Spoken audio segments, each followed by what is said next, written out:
ಮಹಾಭಾರತದ ಉದ್ಯೋಗ ಪರ್ವದ ಪ್ರಜಾಗರ ಪರ್ವದ ಮೊದಲನೇ ಅಧ್ಯಾಯದಲ್ಲೇ ವಿದುರ ನೀತಿಯ ಮೊದಲನೇ ಅಧ್ಯಾಯದಲ್ಲೇ ಸುಮಾರು 98 ಅಥವಾ 104ನೇ ಶ್ಲೋಕದಲ್ಲಿ 8 ಸುಖಗಳನ್ನು ವಿವರಿಸ್ತಾ ಸನ್ನಿಪಾತಶ್ಚ ಮೈಥುನೆ ಅಂತ ಒಂದು ಶ್ಲೋಕವನ್ನು ಹೇಳ್ತಾನೆ ವಿದುರ. ಮೈಥುನ ಕಾಲದಲ್ಲಿ ಸನ್ನಿಪಾತ ಅಂತ ಅದರ ಅರ್ಥ. ಅದನ್ನ ಮೈಥುನ ಕಾಲದಲ್ಲಿ ಶುಕ್ರೋತ್ಸರ್ಗ ಅಂತ ಕೆಲವರು ವ್ಯಾಖ್ಯಾನಿಸಿದ್ದಾರೆ. ಮೈಥುನ ಕಾಲದಲ್ಲಿ ಬೀಳುವುದು ಅಂತ ಒಂದು ಅರ್ಥವನ್ನ ಆಪಾತತಃ ಇಟ್ಟುಕೊಂಡು ಮತ್ತೆ ಕೆಲವರು ವ್ಯಾಖ್ಯಾನಿಸಿದ್ದಾರೆ.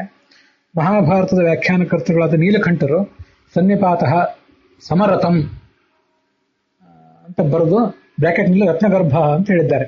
ಪ್ರಾಯ ರತ್ನಗರ್ಭ ಅನ್ನೋದೊಂದು ಕೋಶ ಇದ್ದಿರಬಹುದು. ಇದ್ರ ಬಗ್ಗೆ ವಿದ್ವಾಂಸರು ಆಲೋಚನೆ ಮಾಡಬೇಕು. ಸಮರಥ ಅಂದ್ರೆ ಏನು? ಸಂಗಾತಿಯ ಬೇಕು ಬೇಡಗಳನ್ನು ಗಮನಕ್ಕೆ ತಗೊಳ್ಳದೆ ಆತ್ಮರಥವನ್ನ ಸ್ವರಥವನ್ನ ಮನುಷ್ಯ ಮಾಡಿಕೊಳ್ಳೋದಕ್ಕಿಂತ ಸಂಗಾತಿಯ ಇಷ್ಟಾನಿಷ್ಟಗಳನ್ನು ಗಮನಿಸಿ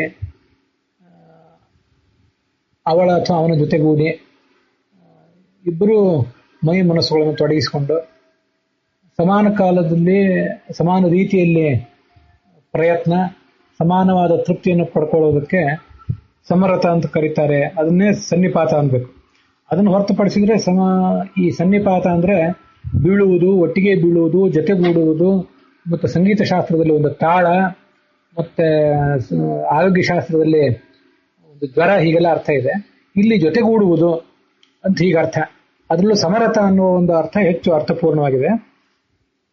ಈ ಸಮರಥ ಅನ್ನುವ ಶಬ್ದಕ್ಕೆ ಹೀಗೆ ಪಾರಿಭಾಷಿಕವಾದ ಅರ್ಥ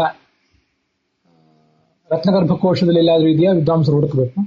ಮತ್ತೆ ಕಾಮಶಾಸ್ತ್ರದ ವಿವರ ಇದು ಅಂತ ಕಾಣಿಸ್ತದೆ. ಕಾಮಶಾಸ್ತ್ರದಲ್ಲಿ ಒಂದು ಪಾರಿಭಾಷಿಕ ಶಬ್ದ ಅಂತ ಕಾಣಿಸ್ತದೆ ಈ ಸನ್ನಿಪಾತ ಅನ್ನೋದು.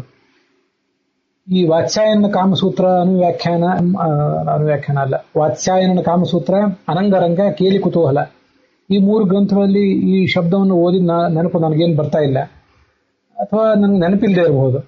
ಕಾಮಶಾಸ್ತ್ರದಲ್ಲಿ ಎಲ್ಲಿಯಾದರೂ ಈ ಸನ್ನಿಪಾತ ಅನ್ನುವ ಶಬ್ದವನ್ನ ಸಮರಥ ಅನ್ನುವ ಶಬ್ದದಲ್ಲಿ ಬಳಕೆ ಮಾಡಿದ್ದಾರೆ ಪಾರಿಭಾಷಿಕ ಶಬ್ದವಾಗಿ. ಮತ್ತೆ ರತ್ನಗರ್ಭಕೋಶದಲ್ಲಿ ಹೀಗೇನಾದ್ರೂ ಇದೆಯಾ? ನಿಮ್ಗೆ ಯಾರಿಗಾದ್ರೂ ಸಿಕ್ಕರೆ ನಿಮ್ಮ ಎಲ್ಲಾ ಥರದ ಕೋಶಗಳನ್ನು ಕೂಡ ನೀವು ಅನ್ವೇಷಿಸಿ ದಯವಿಟ್ಟು ಇದ್ರ ಬಗ್ಗೆ ಹೇಳಬೇಕು. ಒಂದು ಅಪೂರ್ವವಾದ ಸಂಸ್ಕೃತ ಶಬ್ದವನ್ನ ಅರ್ಥ ಸಮೇತ ನಾವು ತಿಳ್ಕೊಂಡಂತೆ ಆಗ್ತದೆ. ಮತ್ತೆ ಧರ್ಮೇಚ ಅರ್ಥೇಚ ಕಾಮೇಚ ಅಂತ ಹೇಳಿ ಎಲ್ಲ ಶಾಸ್ತ್ರಗಳಲ್ಲೂ ಇರುವ ವಿವರಗಳನ್ನು ಒಳಗೊಂಡಿದೆ ಅಂತ ಅಲ್ಲಿ ಏನ್ ಬಂದಿದೆ ಅದನ್ನು ಕೂಡ ನಾವು ನೋಡಿದಂತಾಗ್ತದೆ. ಆದ್ರಿಂದ ನನ್ನ ಹತ್ರ ಇರುವ ಶಬ್ದಾರ್ಥ ಕೌಸ್ತುಭ, ಶಬ್ದಕಲ್ಪದ್ರುಮ, ವಾಚಸ್ಪತ್ಯ, ಮತ್ತೆ ಹಲಾಯುಧ ಕೋಶ, ಅಮರಕೋಶ ನಾನು ನೋಡಿದ್ದೇನೆ. ಆಪ್ಟೆ ಇದನ್ನೆಲ್ಲ ನಾನು ನೋಡಿದ್ದೀನಿ. ಚಕ್ರವರ್ತಿ ರಾಜಗೋಪಾಲಾಚಾರ್ಯರ ಚಕ್ರವರ್ತಿ ಶ್ರೀನಿವಾಸ ಗೋಪಾಲಾಚಾರ್ಯ ಅಂತ ಕಾಣಿಸ್ತದೆ. ಶಬ್ದಾರ್ಥ ಕೌಸ್ತುಭ, ಮತ್ತೆ ಇನ್ನು ಯಾವ್ದಾದ್ರು ಕೋಶಗಳು ದಯವಿಟ್ಟು ತಮ್ಮಲ್ಲಿದ್ರೆ, ಪೂರ್ವ ನಿಘಂಟುಗಳಿದ್ರೆ. ಸನ್ನಿಪಾತ ಶಬ್ದಕ್ಕೆ ಉಳಿದ ಅರ್ಥಗಳ ಅವಶ್ಯಕತೆ ಈಗಿಲ್ಲ. ಕಾಮಶಾಸ್ತ್ರಕ್ಕೆ, ದಾಂಪತ್ಯ ಶಾಸ್ತ್ರಕ್ಕೆ ಸಂಬಂಧಪಟ್ಟಂತೆ ಏನು ಉಲ್ಲೇಖ ಇದೆ ನಿರ್ದಿಷ್ಟವಾಗಿ, ಅದನ್ನ ನೀವೆಲ್ಲಾದ್ರೂ ಹುಡುಕಿ ತೆಗೆದ್ರೆ ದಯವಿಟ್ಟು ನನಗೆ ತಿಳಿಸ್ಬೇಕು. ನಮಸ್ಕಾರ.